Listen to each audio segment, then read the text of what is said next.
He had the eye of a vulture, a pale blue eye with a film over it. Whenever it fell upon me, my blood ran cold, and so by degrees, very gradually, I made up my mind to take the life of the old man.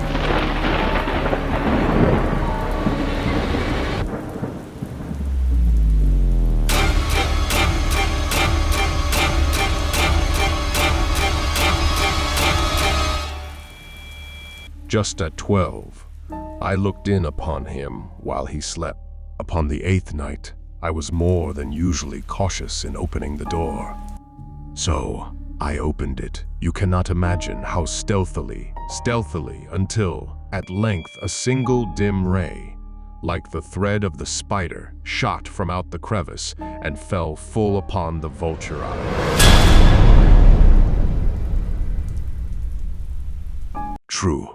Nervous, very, very dreadfully nervous, I had been and am.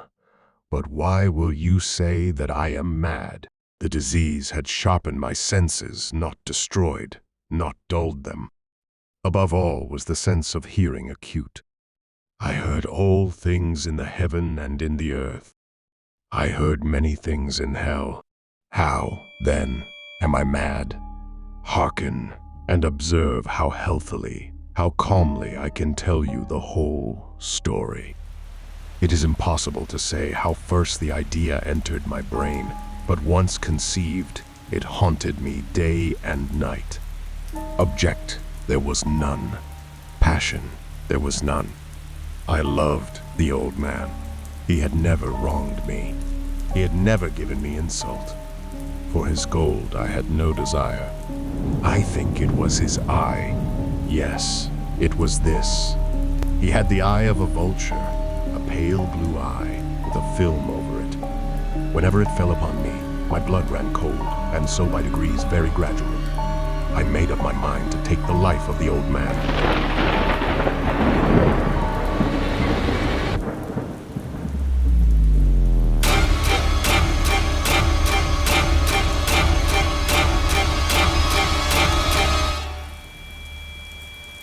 And thus rid myself of the eye forever. Now, this is the point. You fancy me mad. Madmen know nothing, but you should have seen me.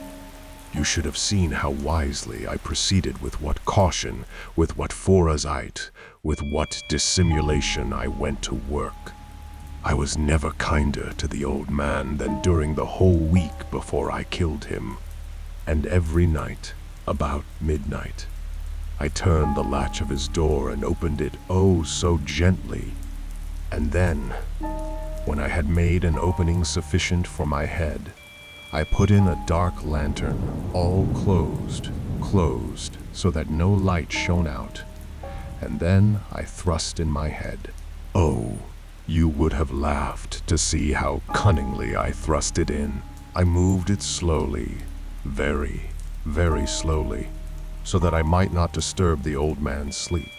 It took me an hour to place my whole head within the opening so far that I could see him as he lay upon his bed. Ha! Would a madman have been so wise as this? And then, when my head was well in the room, I undid the lantern cautiously, oh so cautiously, for the hinges creaked. I undid it just so much that a single thin ray fell upon the vulture eye. And this I did for 7 long nights, every night, just at midnight. But I found the eye always closed, and so it was impossible to do the work. For it was not the old man who vexed me, but his evil eye. And every morning, when the day broke, I went boldly into the chamber and spoke courageously to him, calling him by name in a hearty tone, and inquiring how he has passed the night. So you see, he would have been a very profound old man, indeed, to suspect that every night, just at 12, I looked in upon him while he slept. Upon the 8th night, I was more than usually cautious in opening the door. A watch's minute hand moves more quickly than did mine. Never before that night had I felt the extent of my own powers, of my sagacity. I could scarcely contain my feelings of triumph. To think that there I was, opening the door, little by little, and he not even to dream of my secret deeds or thoughts. I fairly chuckled at the idea, and perhaps he heard me, for he moved on the bed suddenly, as if startled. Now you may think that I drew back, but no. His room was as black as pitch with the thick darkness, for the shutters were close fastened, through fear of robbers, and so I knew that he could not see the opening of the door, and I kept pushing it on steadily, steadily. I had my head in, and was about to open the lantern when my thumb slipped upon the tin fastening, and the old man sprang up in bed, crying out, "Who's there?" I kept quite still and said nothing. For a whole hour I did not move a muscle, and in the meantime I did not hear him lie down.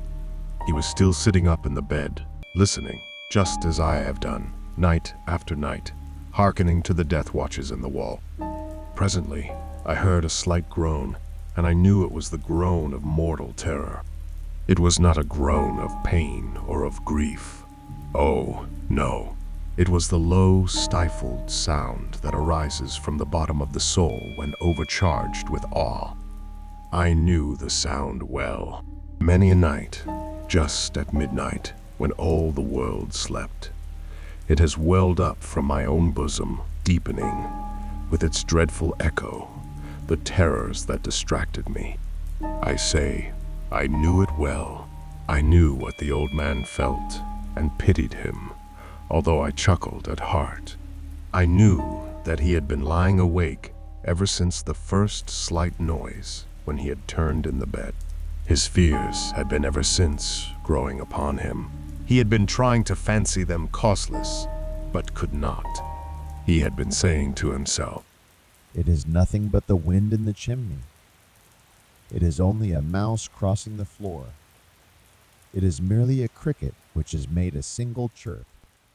Yes, he had been trying to comfort himself with these suppositions, but he had found all in vain. All in vain, because death, in approaching him, had stalked with his black shadow before him, and enveloped the victim, and it was the mournful influence of the unperceived shadow that caused him to feel, although he neither saw nor heard, to feel the presence of my head within the room. When I had waited a long time, very patiently, without hearing him lie down, I resolved to open a very, very little crevice in the lantern. So I opened it. You cannot imagine how stealthily, until, at length, a single dim ray, like the thread of the spider, shot from out the crevice and fell full upon the vulture eye.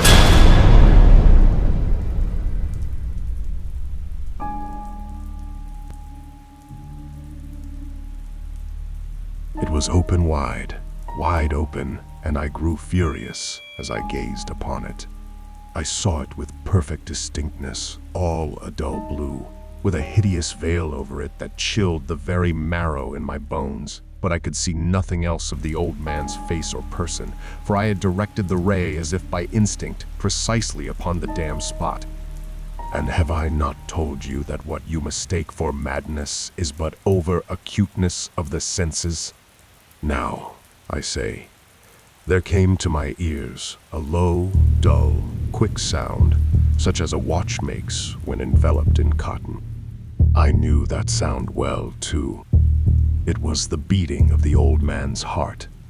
It increased my fury, as the beating of a drum stimulates the soldier into courage. But even yet, I refrained and kept still. I scarcely breathed. I held the lantern motionless. I tried how steadily I could maintain the ray upon the eye. Meantime, the hellish tattoo of the heart increased. It grew quicker and quicker, and louder every instant.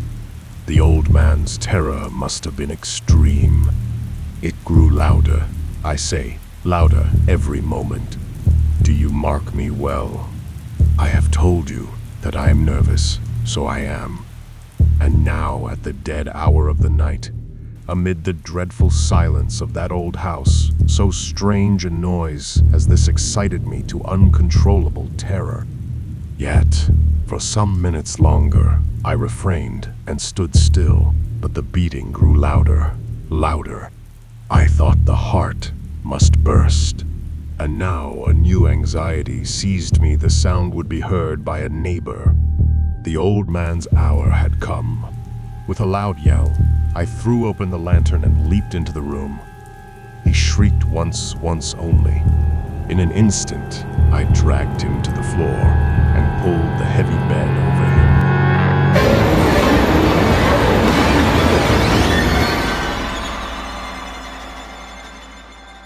I then smiled gaily to find the deed so far done. But for many minutes, the heart beat on with a muffled sound.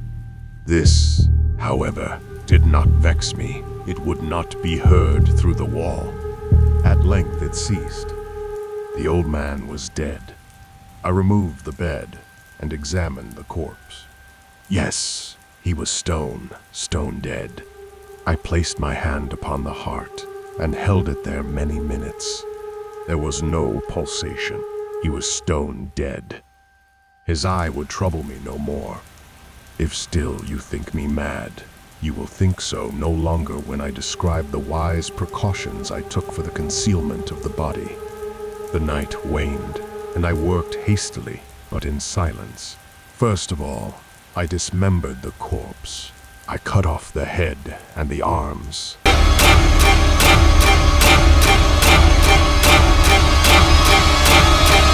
And the legs. I then took up 3 planks from the flooring of the chamber and deposited all between the scantlings. I then replaced the boards so cleverly, so cunningly, that no human eye, not even his, could have detected anything wrong. There was nothing to wash out, no stain of any kind, no blood spot whatever. I had been too wary for that. A tub had caught all ha. When I had made an end of these labors, it was 4 o'clock, still dark as midnight. As the bell sounded the hour, there came a knocking at the street door. I went down to open it with a light heart, for what had I now to fear? There entered 3 men, who introduced themselves with perfect suavity as officers of the police. A shriek had been heard by a neighbor during the night. Suspicion of foul play had been aroused. Information had been lodged at the police office, and they, the officers, had been deputed to search the premises. I smiled, for what had I to fear? I bade the gentleman welcome. The shriek, I said, was my own in a dream. The old man, I mentioned, was absent in the country. I took my visitors all over the house. I bade them search well. I led them, at length, to his chamber.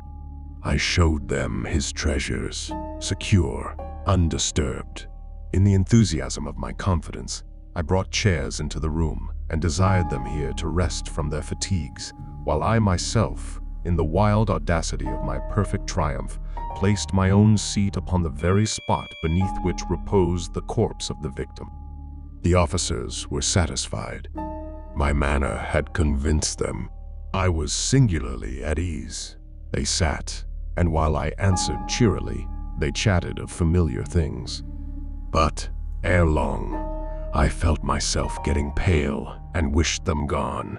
My head ached, and I fancied a ringing in my ears, but still, the ringing became more distinct. It continued and became more distinct. I talked more freely to get rid of the feeling, but it continued and gained definiteness until, at length, I found that the noise was not within my ears. No doubt, I now grew very pale, but I talked more fluently and with a heightened voice. Yet the sound increased, and what could I do? It was a low, dull, quick sound, much such a sound as a watch makes when enveloped in cotton. I gasped for breath, and yet the officers heard it not. I talked more quickly, more vehemently, but the noise steadily increased. I arose and argued about trifles, in a high key and with violent gesticulations, but the noise steadily increased. Why would they not be gone? I paced the floor to and fro with heavy strides, as if excited to fury by the observations of the men, but the noise steadily increased. Oh, God! What could I do? I foamed, I raved, I swore. I swung the chair upon which I had been sitting and grated it upon the boards, but the noise arose over all and continually increased. It grew louder, louder, louder, and still the men chatted pleasantly and smiled. Was it possible they heard not? Almighty God! No, no. They heard.